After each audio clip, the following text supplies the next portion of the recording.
Okay, we are now recording. Okay, so starting us off with a little presentation about what is income sharing. Um, so again, this is just going to be very quick and dirty. Lots and lots and lots more that could be said about income sharing. But to sort of just kind of give the practical aspects of it. So the finances of any intentional community revolve around the same account categories of any business. So putting aside assets and liabilities for the moment, the more pertinent categories are income and expenses.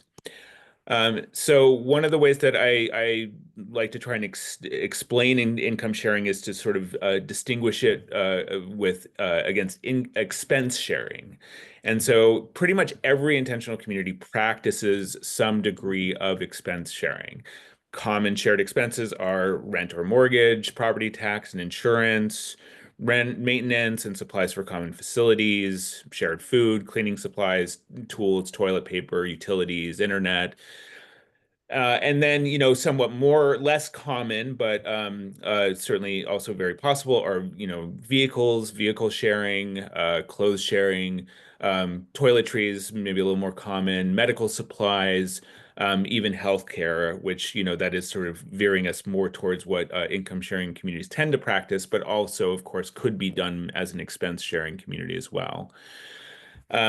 Generally, in any intentional community that is expense sharing, that's primarily expense sharing, individuals are responsible for paying their share, either proportional or according to use, or equal share, uh, and are also responsible for generating the income needed to do so. So it's just up to them to make the money to be able to pay for their share of the expenses. So income sharing and expense sharing um, can look similar. If you functionally income sharing might look similar to a high degree of expense sharing. So if you meaning if you are expense sharing and you are sharing a lot, the more you are sharing in an expense sharing situation, the more similar to income sharing it might look, especially if there's a community business. So if you have a community where there is a, like, Brighton or Mount Madonna, places with retreat centers, in particular Occidental Arts and Ecology, these places that have community businesses where you may be working in the community business and then there is an exchange of, it's sort of a work exchange situation. Again, it can start to look and feel more like an income sharing community, but you're still in a situation where you're individually responsible for making money, even if the money is not actually being sort of handed to you, but is done in the accounting on the back end of the business with the community. Um, you're still individually responsible. Um, in expense sharing, you don't assume a given expense will be shared. You decide what expenses you are going to share. And so again, something like rent or mortgage is there is sort of an assumption that that's going to be shared to some degree, but there's still sort of a choice about what expenses you're sharing.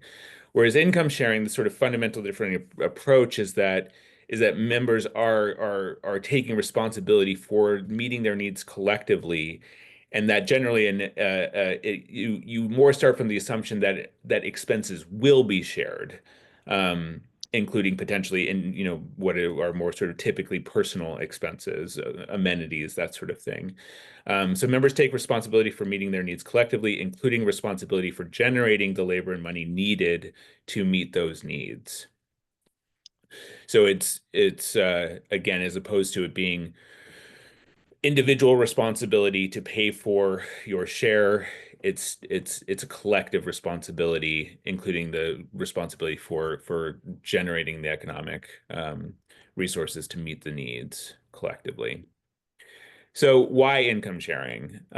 So some reasons for it is that income sharing lends itself to sharing more. It's just sort of, easier. It kind of makes more sense to do more sharing when you're in an income sharing situation. And if you're doing it right, I would say, income sharing and sharing more means you need less money, which can mean that you can collectively spend less time making money, which can allow you to then sort of create an internal economic system that allows you to value things that capitalism doesn't. Um, there is also the sort of the collective financial security that income sharing can create, can reduce money stress, and there is a level of financial security in a successful income sharing system that is unavailable to most people. Some people are able to sort of generate individual financial security, but many, if not most people, are not. And so income sharing can create an opportunity to have a degree of financial security that is unavailable to a lot of people. Um, there is one of the reasons to do income sharing is that it undermines classism by using privilege for collective benefit. So, and what I mean by that is, you've mostly people's access to wealth and their income earning potential is mostly about privilege. It's not about how hard they worked. Um, and so by putting that together with each other, differing degrees of access to wealth or income generation, um, you're sort of mitigating the privilege that some people have and then being able to bring it together for collective benefit. Um, and then there is also the more opportunity in income sharing to generate collective capacity that can be leveraged for greater impact. So some of the challenges of income sharing, which I wanted to touch on because I know, we know from the response on the forum that there was, some number of people who expressed, hesitation, reservations, they're not sure. So I think there is a reality to some of this stuff that is worth noting. So any community economic system only works if there's enough money in it. And I would say that that's even more so in income sharing. If people aren't getting their needs met through collective systems, they will find ways to meet them individually outside of those systems or outside of the community, which can then erode both those systems and the relationships. It's more risky. Income sharing communities are more risky, I would say, than other kinds because everyone is in it together. Either it's going to work for everyone or it's not going to work, which makes it more likely that challenges will be existential. Community is already hard. Intentional community is already hard. Income sharing is more intensive, which tends to exacerbate challenges such as dysfunctional relationships to institutions, things like martyrs versus slackers dynamics, prevalence of trauma, and the lack of ability to build trust and work through conflict. So those are things any intentional community is dealing with these kinds of things. But in income sharing, it's more you're more in each other's faces. You're rubbing up against each other more. You're relying on each other more. So these kinds of things can be even more challenging or require more work to deal with. And lastly, known models of income sharing. There's not very many. We don't have very many models of income sharing to look at. And mostly, I would say they have not done a good job of accommodating the realities of individual needs and circumstances people still have to deal with, even if they're living in an income sharing community. In particular, income sharing communities have tended to be designed assuming people will spend their whole lives there, not even necessarily intentionally, but sort of by default. And that's just usually not the case. Most people don't spend their whole lives in one community. And people tend to move around. Some do, but most don't. And so some of those kinds of realities or dealing with such situations outside of the community, like ailing parents or things like that, are often not well accommodated. Um, and just to say, there's different ways that it can look. And again, we don't have a lot of models to look to. So I think as we venture, into this sort of thing, there's a certain amount of creativity that we need to be bringing in. But I think the things that that are sort of known or that in different ways that income sharing communities can look. One is that there's a huge difference between rural and urban. The experience of rural intentional communities and urban intentional communities is very different. And it seems like urban intentional communities have a much harder time. They don't seem to have as high a success rate as rural intentional communities. Another huge difference is whether there's a community business or everyone is working individual jobs. Most, if not all, income sharing communities allow some space to earn and spend personally. And that certainly in the Federation of Egalitarian Communities, there was a conversation that would come up occasionally when different communities would sort of allow more space to earn and spend personally. There was sometimes this question of like, at what point aren't you doing income sharing anymore? Like what actually sort of qualifies you as full income sharing? So there's some interesting stuff around that. Mostly in income sharing communities, you hold on to your assets, but maybe you can't use them while you're a member. And you are also still responsible for your debts, which can be really challenging if you're an income sharing community and you have student loans, for example. Occasionally, some communities have gone further into asset and liability sharing, potentially including taking on people's debts like student loan. But that's sort of an even sort of greater degree of kind of intensity and scariness when you're really sort of throwing in together in that way. And again, sort of brings up some of those long-term questions about people's lives and are they going to live in the community forever or not? What happens if it fails? That sort of thing. Um, yeah, and again, a lot of this stuff gets into the extent to which communities can accommodate individual needs outside of their communities, and again, just how financially successful the community is. There has to be a certain degree of financial success in order for any of this to actually work. So that's again very kind of quick, dirty, abstract. Hopefully, it made some amount of sense. But we just again kind of wanted to give a little bit of an overview of this sort of stuff. Any questions or reflections on any of that?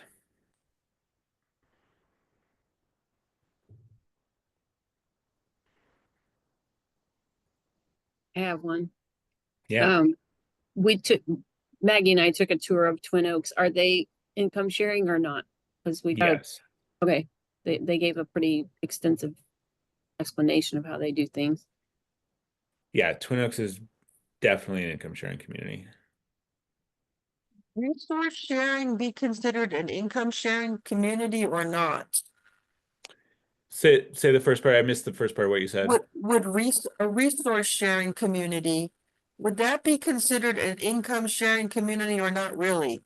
Because in other words, if you're sharing all the, amenities of the community, like the gardens and orchard and whatever, pool, community room, whatever, but you're not sharing like paychecks, is that then Right. not an income um sharing community?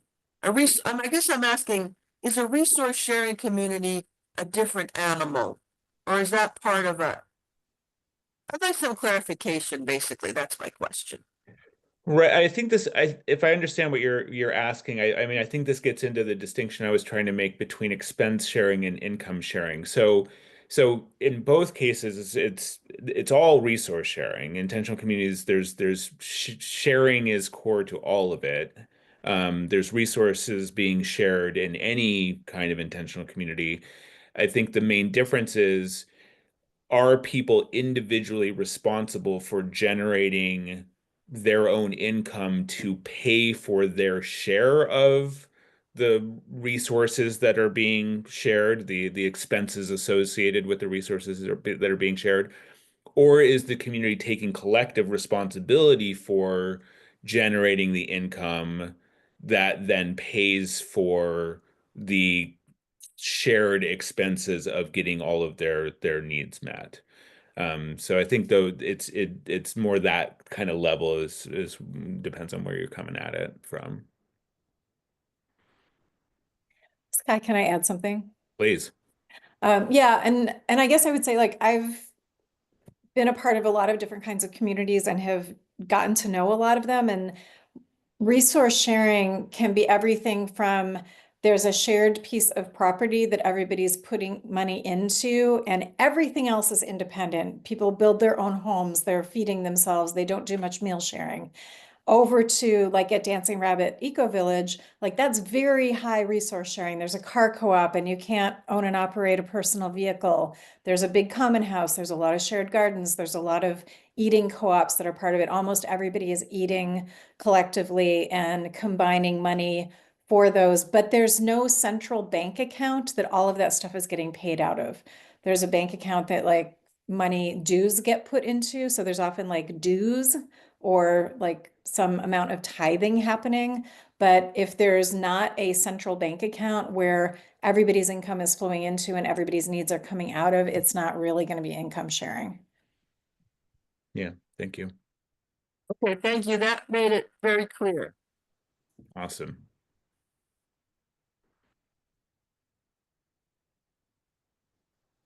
Okay. Let's keep rolling. We still got a bunch more stuff to cover. So next on deck, we got Caitlin's going to share with us about this umbrella group, about the umbrella group concept and what we're doing with it. Okay, thanks everybody. I'm Caitlin. Oh boy. Okay, I'm a little nervous, so okay. So yeah, I'm gonna talk about the umbrella group and the what and the why. So next slide, please. Okay, so what? So what we're hoping to do is have a meetup, networking, and collaboration space to support the formation of multiple income sharing communities in Western Washington. It's also going to be a group of people who are interested in starting an income sharing community, but whose visions of what that looks like may be a bit different.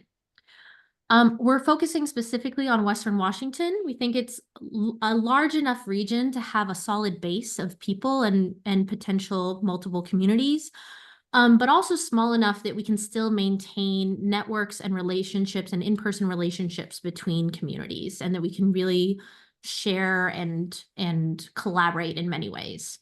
We want to keep it within the state boundaries. One of the reasons for that is if we're like potentially maybe sharing businesses between communities or any number of other things, or sharing research on how things work, we're just staying within the state and things like taxes and legal things, and we're just keeping that similar for ourselves. There's about 6 million people currently who live in Western Washington. And another benefit to staying in this region is that it's a very similar climate within that zone. And so when we're looking at things like skill sharing around permaculture and natural buildings, et cetera, we can really build a strong network of skills between communities and that have similar climates. Next slide, please. Okay, so I want to talk a little bit about some of our intentions for the group, about how we operate together. And I'm going to be looking at my notes a bit too, so forgive me if I'm not looking at the screen anymore. So the first one is we want to talk about bringing like an anti-oppression lens to how we work as a group. So we want to make sure that we're not leaving people out, and we don't want to inadvertently perpetuate systems of exclusion. So in order to do that, we want to think about how we advertise and who we reach out to, and whether or not we're accidentally leaving anyone out in the ways that we do that. We also want to think about how we operate. We want to make sure that we're creating a welcoming environment where people can show up with their whole self, where they feel a true sense of belonging, and where we bring a lens of justice to that. And I just want to add on a personal note that I'm very new to how to practice anti-oppression within group settings. And I'm really excited because I know that a lot of people here and a lot of people who participate have a lot of knowledge and skills and experience that they can bring, and we can really co-create that environment together and reflect, every once in a while on how we're doing and whether or not we're reaching our goals in that way. So I want to talk a little bit about compassionate communication, conflict resolution, and trauma-informed practices. So when we live in one of these communities, we're all learning how to be in relationship with each other in a way that mainstream culture doesn't teach us. And we would love if we can use what the group brings together with our knowledge and skills and practice around these things, to not just bring that to the communities we create, but also bring it to the environment of the umbrella group itself. We've all experienced trauma in one way or another in various degrees, in this world, in the way this world is today. And we all want to be in right relationship with each other. And there are a lot of ways that we can practice this and do this successfully. And if we end up using those skills and practice those things in the umbrella group, we can bring those skills to our experience in community as well with each other. Okay, and then the last thing I want to say on this page is just that today we're really showing all of you our vision, the co-organizers' vision for what we're hoping this umbrella group can accomplish and our goals. And we have, the four of us have some ideas for what those strategies might look like to obtain those goals. And I'm really excited, and we're really excited to co-create together with all the participants in the group and bring in everybody's experience and knowledge and wisdom and ideas to how to create and accomplish that vision together, and to potentially bring in even more visions and intentions and goals than what we're bringing here today. Next slide, please. Okay, so now I want to talk about the why of the umbrella group. Why start an umbrella group? Why not just try to start one community? Okay, so our first idea is that we think we can be more successful in forming individual communities if we do it from an umbrella group rather than doing it on our own. Some of the ideas that we have for how that might end up happening is, so if I wanted to start a community, I have to find other co-founders, and that's a lot of pressure to find exactly the right people who share the same vision. And maybe I don't even have the exact vision, but with the umbrella group, the pressure is off. You don't have to have the right people or the right vision right away. You can network with lots of different people and develop the vision together. Another thing is, what if I have a co-founding group and 2 years in, half the group decides it's not the right thing for them and they leave? Well, instead of the project completely just ending right there, I would still have a network of other people who might be interested in joining my project and continuing the vision and the plan. In this group, with all these different projects, some of the projects will succeed and some won't. And then the ones that succeed would be a place where the people who were parts of the groups that didn't succeed might decide that's the right place for them to land, and they would still have another place to be able to go. Through this larger network, we can create larger structures like a lending bank, and help each other find resources and experience, like researching land use laws or people with specific skills. In terms of advertising, instead of advertising from one group, we would have a larger network of people to find members just beyond that. So if I find someone who's interested in income sharing, but they're not interested in my project, they might be interested in another person's project, or vice versa. If there's some topic that we need to learn about, such as zoning laws, then a small group of people from the umbrella group can research it and share it with the whole group, instead of having every individual community need to research every topic on their own. Okay. Next, I'd like to talk about, once the communities form, we believe that through continuing this long-term networking, we can make sure that those communities are more resilient in the long term through this umbrella group format. So the ways that could potentially work is, there are hands-on practical things that can be done, like having a bank or mutual aid between communities.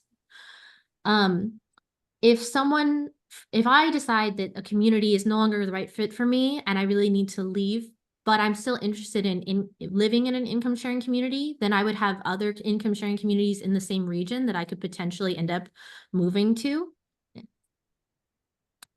There's the opportunity for there to be businesses that could actually operate within multiple communities and to be collaborated on between the communities.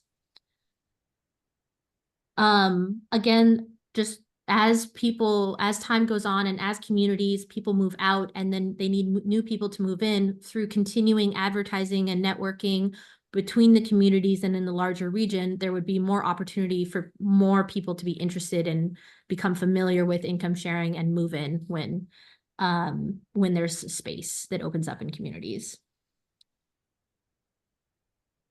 Okay. And then the last thing I want to talk about for our why is part of our vision and goal for the group. So instead of only having a vision of just being able to start one community, if part of our desire is to not only start an income sharing community, but to also have a bigger impact on our region and on our world. And if we really imagine that our region could be a place where in general, people's needs are being met in a more sustainable, equitable way, and there's more resilience within our region, then if we only start one income sharing community, that's not going to shift the dial very much. But if we instead can be a part of a group that starts multiple income sharing communities in Western Washington, and then those communities network with each other, they network with other intentional communities, they network with other organizations doing really good work in the region towards these goals, and they become hubs in their neighborhoods of connecting with their neighbors in the community and the people around them, then we can potentially be a catalyst for shifting into a cooperative culture in our region and reaching and be a part of that change to that systemic change in our area for that wider goal. And if we're successful in that and other areas in the US or the world want to follow and copy that model, then they can potentially shift their region as well, and we can lead towards a more sustainable, equitable, and resilient world. Okay, next slide, please. Before I go into Q&A, that's it for me. So I would just like to ask and my co-organizers if any of them have any other things they'd like to add. No? Okay. Great. Okay, then we're ready for questions and reflections.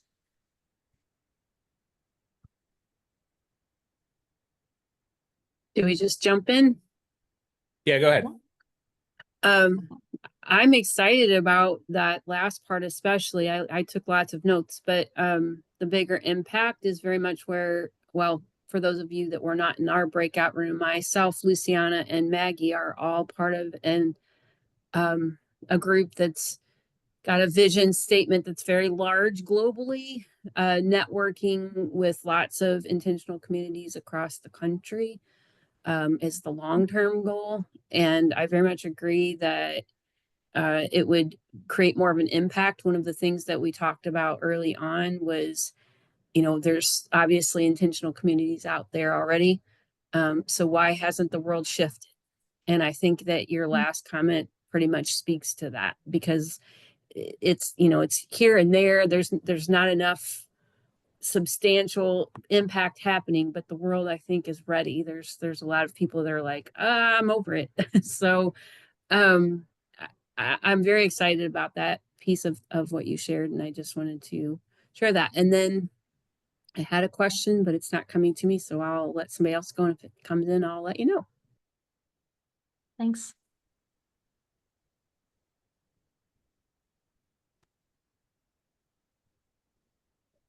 Not sure exactly what I want to ask here, but I think it's something in the ballpark of like, what's the vision that you all have in terms of operationalizing this? Like, is this going to be like we're pursuing education together, we're working in task forces on different, I mean, like what are you seeing in terms of like how to actually flesh out what the umbrella group is doing? Maybe that's the next presentation.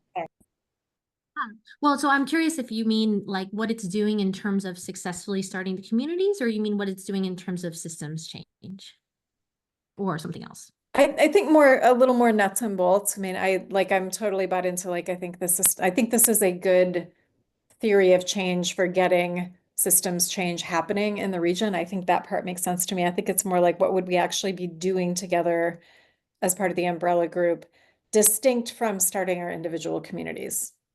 If there is a distinguishing, I don't know. Yeah. There is a distinct thing. Do you think that's basically next, you and Nick are? No, that's No. you. Oh, okay. I mean, the vision at like, we imagine sort of having regular meetups, like we thought maybe monthly meetups, where I mean, some of that would be sort of what Caitlin talked about with the like knowledge sharing. Like if there's, you know, if there's a community that's like, okay, I want to like find a good piece of land, like maybe some group goes and like finds a bunch of land that's available, and maybe some people are, you know, researching what zoning laws are there so to figure out, you know, what can we actually do, and then coming and bringing that back together to the group so that you can work on yeah, just like, so in the meetups, I imagine like actually just like doing the nuts and bolts, like what's all the work that's going to be needed. And you know, each, you know, there could be different groups doing their own projects, but even just like co-working could be useful. It's like, all right, let's just have a space where we all go and like work on this together, and then, you know, share ideas when they come up and support each other. That's kind of one way I'm thinking of it. Does anyone else have more to add to that? Yeah, I'd say I feel like that's sort of exactly what we're looking for in this group is, you know, we all have some areas of expertise, but, you know, we don't have all the people that we need to make an umbrella group success, you know, just between the four of us organizers. And so depending on sort of what other perspectives people are able to bring, that's really going to inform how this umbrella group operates, and, you know, how it you know leads to, you know, supports individual income sharing communities, and how, you know, how that you know, and vice versa. So I think that relationship is still to be fleshed out. Yeah. We got a couple raised hands. I've also got, I also saw Sam had non virtually raised his hand. So Sam, why don't you go ahead, and then we'll get Jay and Maggie. Yeah, in general, I'm, you know, in alignment with what has been expressed so far, and I guess I'm just continuing to, yeah, come up against the issue of scarcity, and is there enough resource to make this happen, and like particularly enough folks who are wanting to leave a position of privilege, right? Because that's kind of what I hear this hinges on, is like actually we are redistributing privilege in a way, in part, like because you will have bigger earners who have been the beneficiaries of more privilege. And so I think that's the piece that feels really tricky to me about this. In a world that feels like it's becoming increasingly polarized, right? And a lot of the income sharing communities that I'm aware of, like many of them started when there was a middle class, and when things were kind of the American dream, for lack of a better phrase, like was more accessible to the common person. And so I'm just curious how y'all have been thinking about that, as you broach this. Yeah. I mean, I'll just say briefly that I have certainly for the last couple of years been saying that trying to start any kind of new intentional community in the world today somewhat feels like trying to do the impossible. So I'm 100% resonant with you. And there's also a part of me that's just kind of like, what else are we going to do? Like, we kind of got to just keep trying and just try and figure it out. Yeah, I mean, I guess just to piggyback quickly, or well, actually, go for it, Nathaniel. I want to hear what you have to say. I like, we just need to get creative. Like, like part of what the umbrella group could do would be like some kind of fundraising. Like like the bigger our network is, the more people we might be connected to. Like maybe people are interested in investing in communities like this. Like we just have to find those people. And Caitlin mentioned like starting a bank like between the communities. Like I think you actually saw a presentation about like a group doing this in France or something. Yeah, I watched the FIC Les Passage presentation, and the way they had organized the bank within like each individual community, but then a collaborative bank between communities was very similar to a lot of ideas I had had around what could work for this group. So they ended up creating a bank between communities to be able to lend between each other and even to fund new projects. Yeah, I don't know. So I guess I think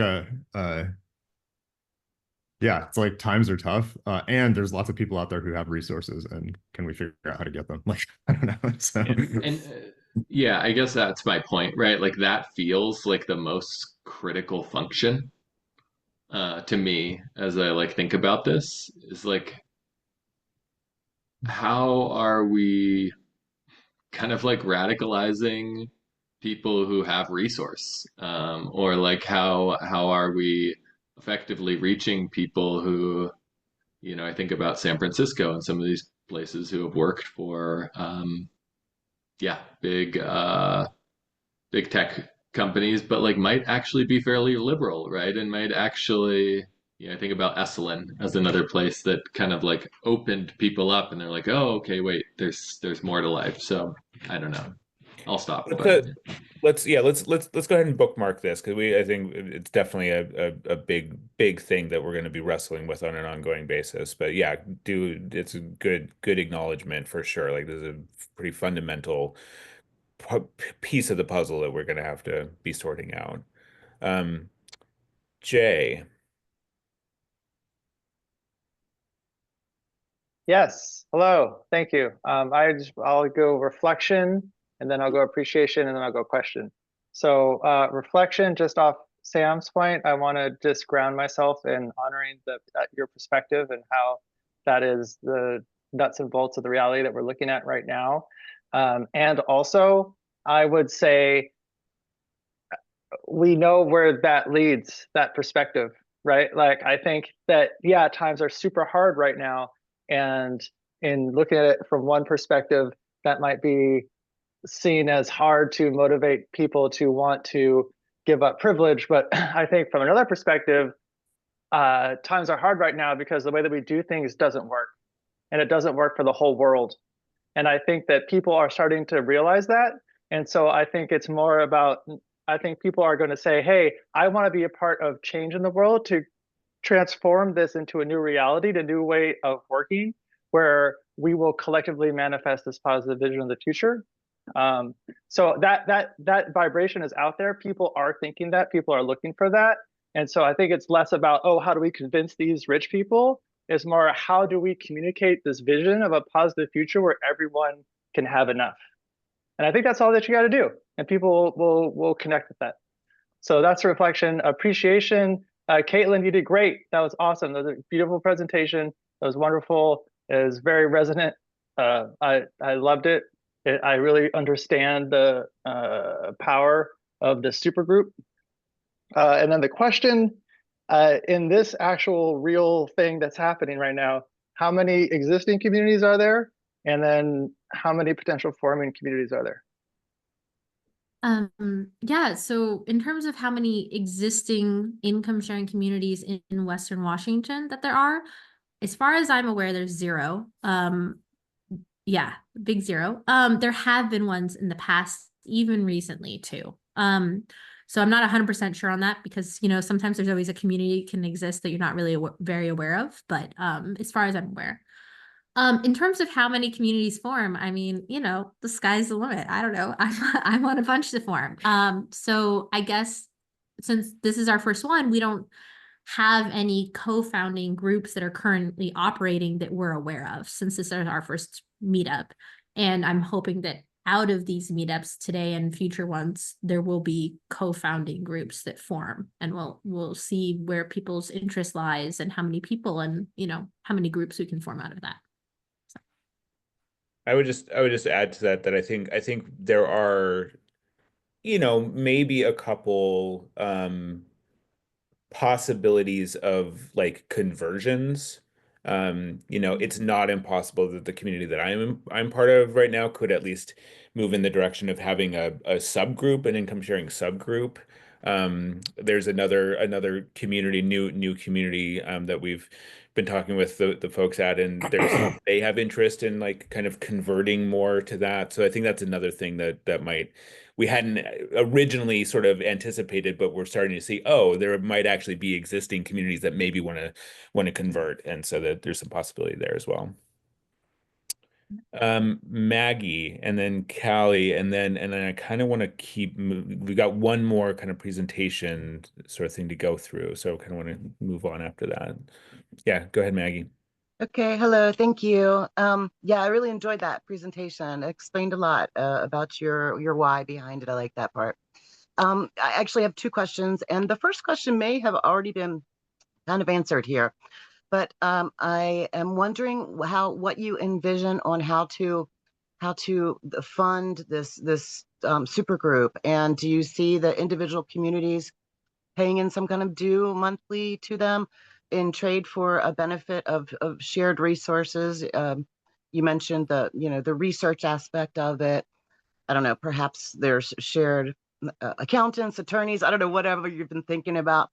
And what does that look like? I can wait for answers or ask my second question now, whichever feels right. Let's do answers first so I don't forget it. Okay. I would say that part of the answer to that is in the idea that we want to co-create this group. So while the four of us might have a lot of ideas about potential strategies to accomplish these goals, we also recognize that there's a lot of other ideas out there too, and we want to really like come up with ideas together. I personally, in terms of the research groups, had been envisioning that people would volunteer to work together to research things and then to present to the group. So that wouldn't be a cost incurring thing. In terms of funding, I think there's a potential for cross community funding, and especially when thinking about creatively how to fund. And also I think in a certain way, there might be a reality where just each community ends up getting funded just for its one project. And then long term, we figure out ways of how to network and bring resources together once we're like paying off our loan to ourselves or whatever it is in the individual communities, that as the community builds the resources, it could invest in a group fund to like either put loans between the existing communities or potentially help fund new groups. Was there any other parts of the question that I didn't touch on that, or anything else anybody else wants to add? I think I lost track of some of it. Yeah, I mean, basically the answer is to be determined. Like we're not anticipating a lot of like upfront costs right now, so like it shouldn't be an issue yet. But yeah, as we start to have things that are going to cost money, we'll have to figure out how we want to deal with that. We might ask for donations, and then at some point there maybe, once people are established, maybe we would have some kind of due system. I don't know. We'll have to figure it out. Yeah, that makes sense. Thank you so much. Oh, sorry, go ahead. Well, I would just add real quick. I mean, this kind of dovetails, I think, with what Yana was asking about our sort of nuts and bolts of how we're approaching this. And I would say I'm not sure we've actually sort of named this term as a group, but I think we are kind of essentially taking very much an emergent strategy sort of approach with this. We're like, I think we've been doing a really good job of just kind of identifying the issues, identifying the challenges, things that we want to do, and just being like, yeah, we'll figure it out. Let's just kind of like take a step at a time and see what there is to do and figure it out. Awesome. Thank you very much. And the second question, I know different communities have different ways to approach conflict resolution. Have you thought about that and what that looks like? Perhaps the community doesn't agree with something the umbrella group has decided, or, I mean, is that too far down the line now, or is that something that you've thought about, and how will you handle that?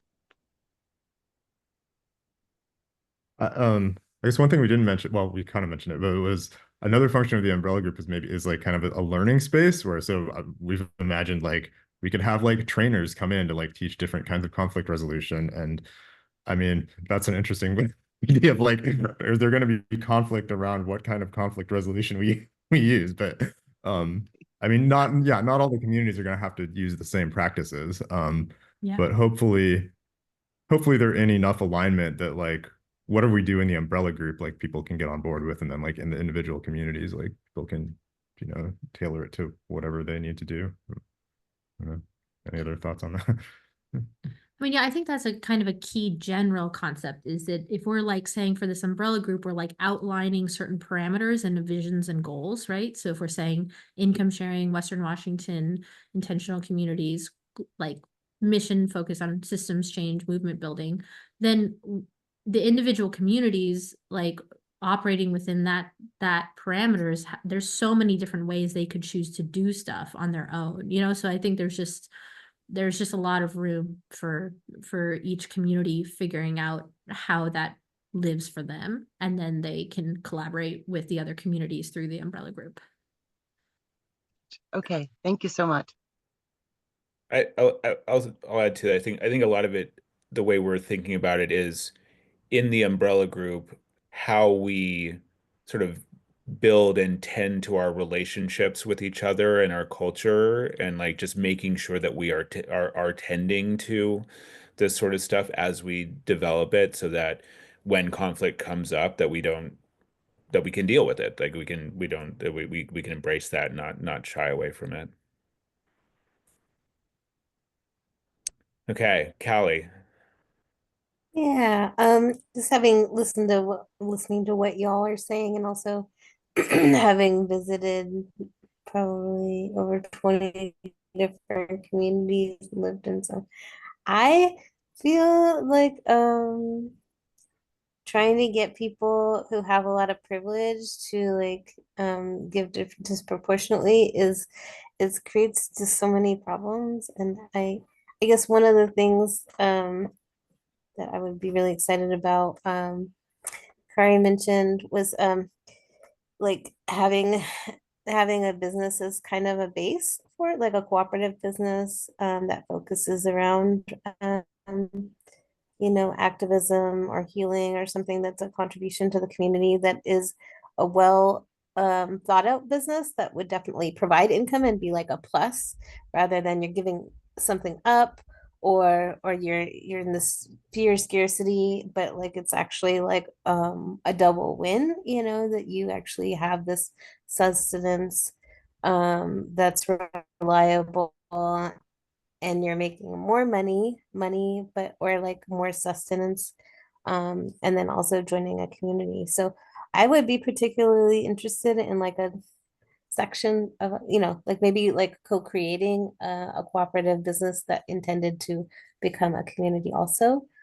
So I think just a thought. Thank you. Thanks for sharing. Yeah. Yeah, I would definitely say, I mean, I think in the limited experience we have with in income sharing communities, it definitely seems like having a community business is a good thing for income sharing. Like it works better when a community has a community business. Okay, let's do the last little presentation here, and then I'm thinking, you know, what we might do it. We're probably gonna, just because of time, we're probably gonna do something a little different at the end than what we were thinking. I think particularly I'm gonna be interested to hearing from people who are not in Western Washington about what your interest might be going forward in continuing to do something with this. So for those of you not local to Western Washington, maybe be thinking about like, what would you like to see come out of this? So have that in the back of your head while we do this last little presentation, which is going to come up on the screen right now. All right. Okay. Let's get back. Can we get back to the first slide there? All right, there Okay. we go. Yeah.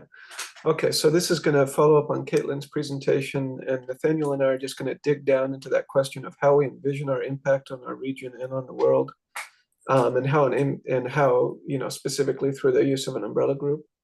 One of the most important frameworks that we've been, you know, thinking in that's been informing our work thus far is systems change. And so next slide, please.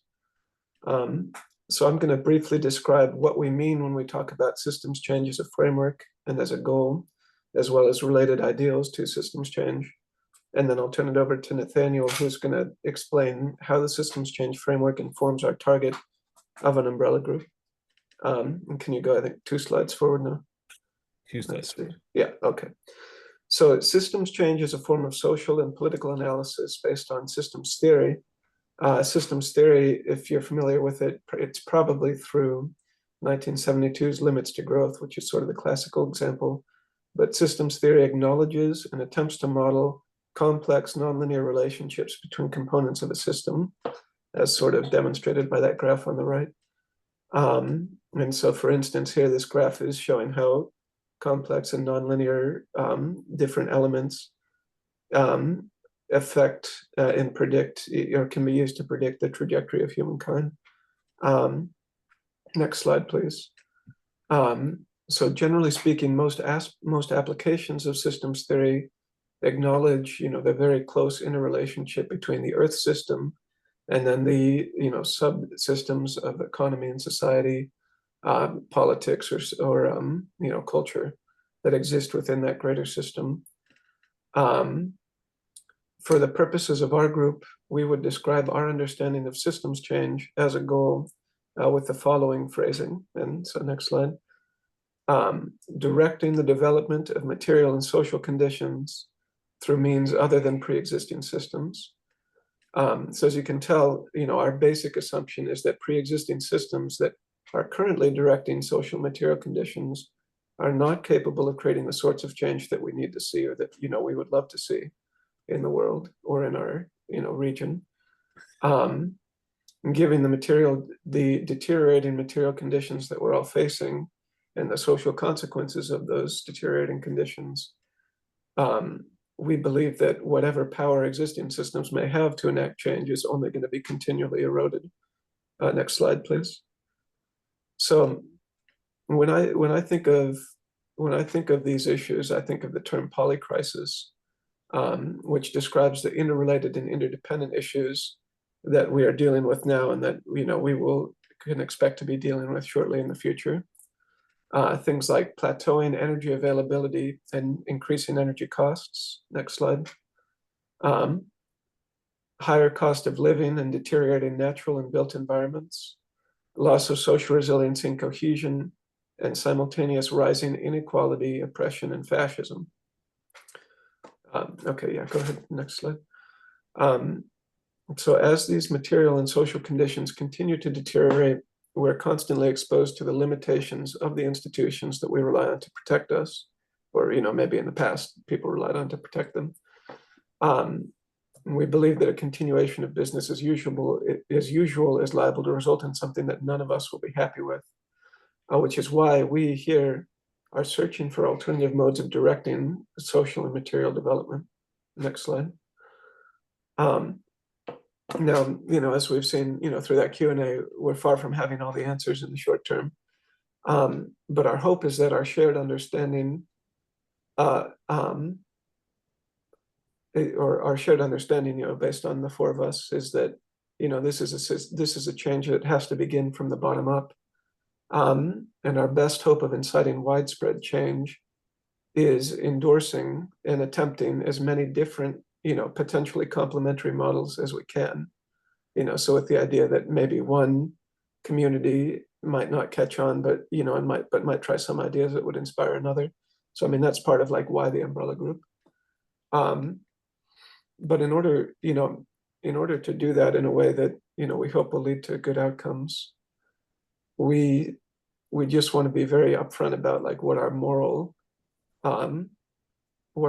values are, and where we stand morally as a group. So next slide, please. So the issue, the reality is that in the past, a lot of countercultural movements and even communities have been co-opted, and have ended up promoting inegalitarian or even fascist rhetoric, which is why we want equity to be sort of a core tenet of what we'll be doing. And the hope is that, by centering equity, we can proactively avoid any possibility of, fascist or otherwise, inegalitarian forms of community. At the same time, given the polycrisis, we feel that we're all facing, we feel that resiliency is also a key tenet of anything that we would be building.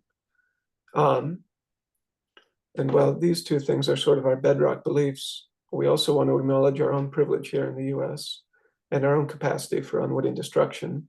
Hence this last sort of key phrase here, which we've sort of put in a longer form. You know, this sort of goal of meeting our physical, spiritual, and emotional needs in a way that doesn't take away from other people's or creatures' abilities to do this for themselves. And this is, you know, this is really just sort of a corollary to equity that sort of expands the scope a little bit. But we really want to ground that what we do in the reality of environmental and cultural destruction that surrounds us here in the Puget Sound and, you know, continues to proceed apace globally.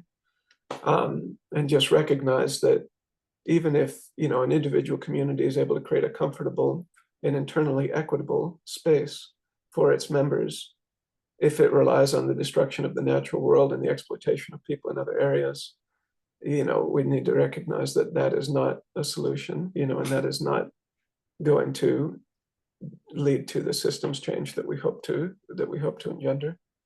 So I'll go ahead and turn this over to Nathaniel now.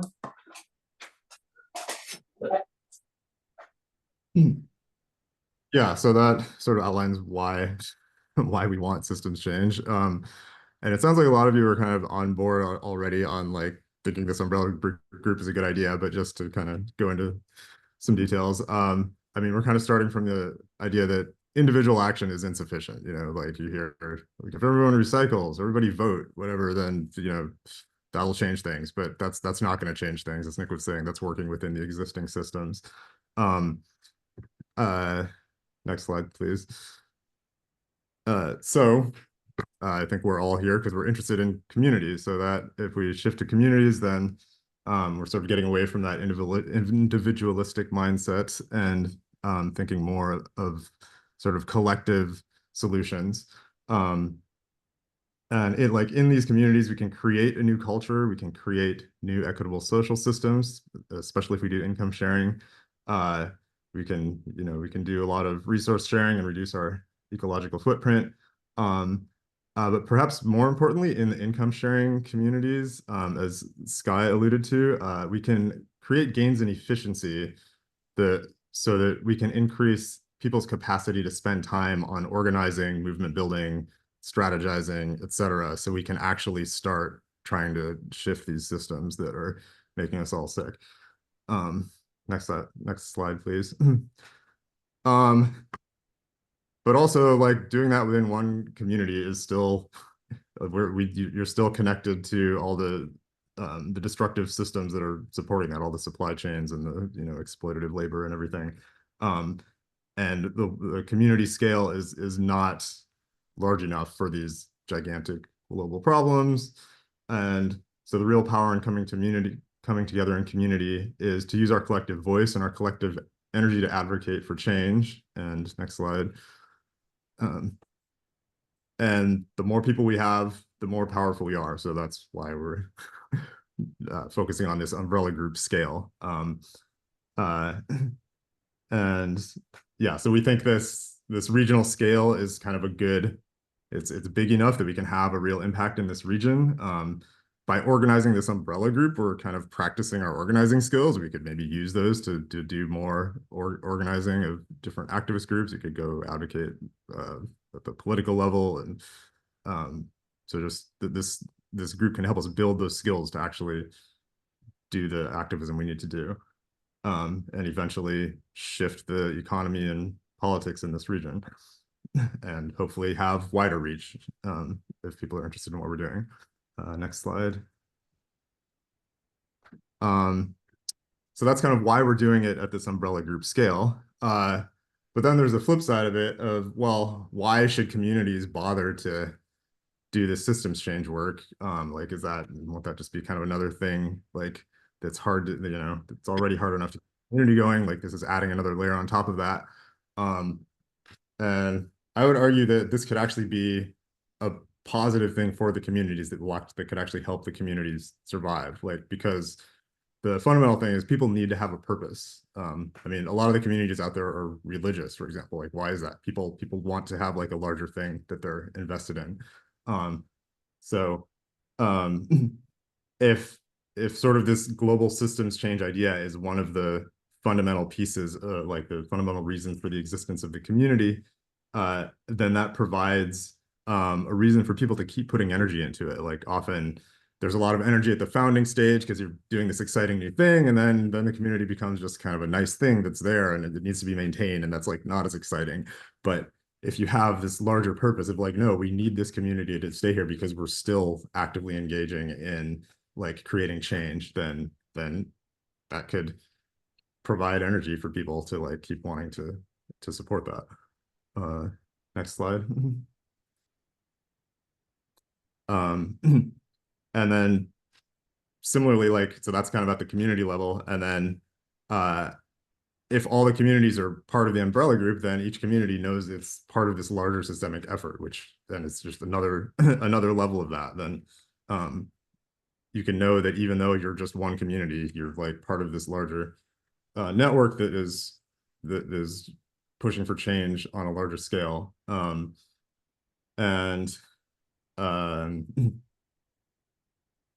Let's see, and like, I mean, even just by participating in the group, you'll be helping new communities form. Like that's kind of part of what the group is for. So that sort of automatically gives a reason for existence for the communities and for participation.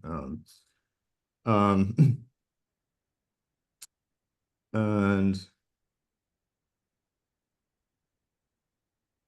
sorry, I'm just looking at my notes. Yeah, and I think I've already kind of said it. Yeah, so then and the goal is just then we can have this larger impact in our region. Okay, next slide. So what might this look like if with the communities focusing on systemic change? So there's a lot of different ways that could look. And again, like we don't have all the answers, here's just a few ideas. Sort of maybe at a most basic level, if like if people are already like doing things that they're interested in, they're already activists in certain spaces, just coming together with other activists in a community that can provide a supportive environment that can just help like encourage those activities that are already happening. And also in like rural communities, like you could host retreats, and like if you want to support activists on a sort of a larger scale, then like people could come to your community and kind of be a refuge for, you know, for getting burned out with all the work people are doing. That could be one way communities support this work. We're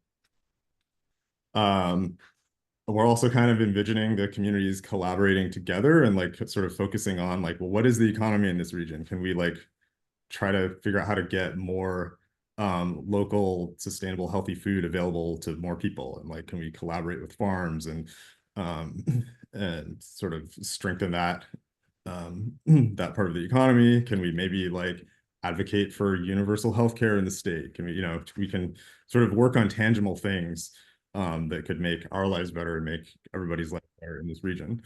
And as working in this larger group, kind of one of my pet ideas is that like I'm really interested in just kind of like coming together with other people and figuring out, well, what is the best way that we can make change? And so just even starting that conversation and having kind of a dedicated space and time to be like, okay, well, if we want to like make the most change, like what should we do right now? And figuring that out as we go. Yeah, so that's kind of what we have in mind for systems change within the umbrella group. Next slide.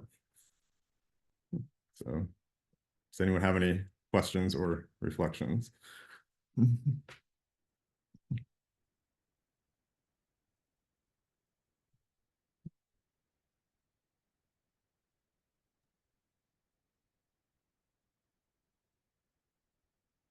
Can I go?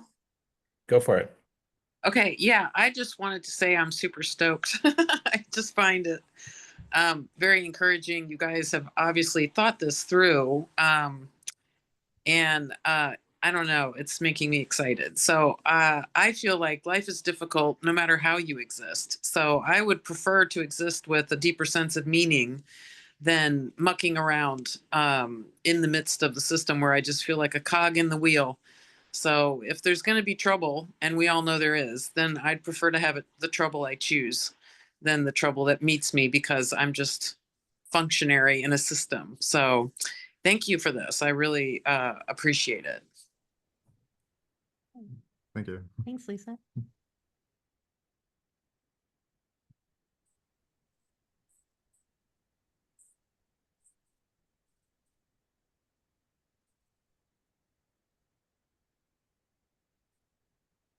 Any other questions, reflections specifically Okay, I'll on? go.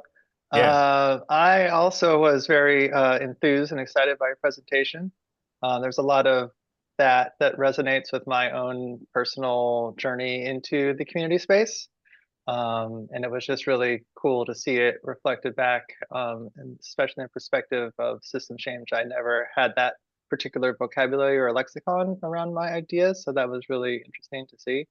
So yeah, two thumbs up. There you go. That was great. Thanks. Oh, especially about the shared purpose, because I think as I have been walking my journey in the community space, obviously conflict arises, and anytime you have humans together, there's going to be conflict. But I do think that shared purpose, like what are we doing, really kind of is a lubrication for us to be able to just get together and keep pushing forward in a certain direction. It's like, hey, we're just doing this. And then also just gives people less time to get in their own head. It's like, hey, we're here for a collective purpose. We're doing something, and we don't have time to just have this conversation in our head 15 times. We're just gonna have the conversation, and then we're gonna keep going. So I think that's a benefit to the individuals, the collective, and to the world. So it's great. Yeah, I like that perspective. Thanks.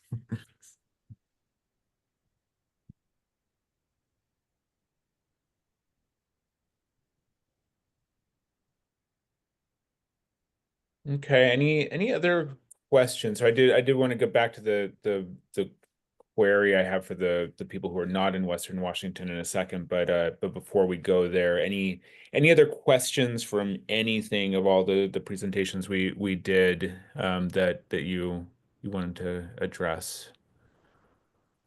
And Sky, I don't know if now or after this is the best time that we can go ahead and stop the recording. Yeah, I think we might be about there. Yeah, I'm gonna go ahead and stop.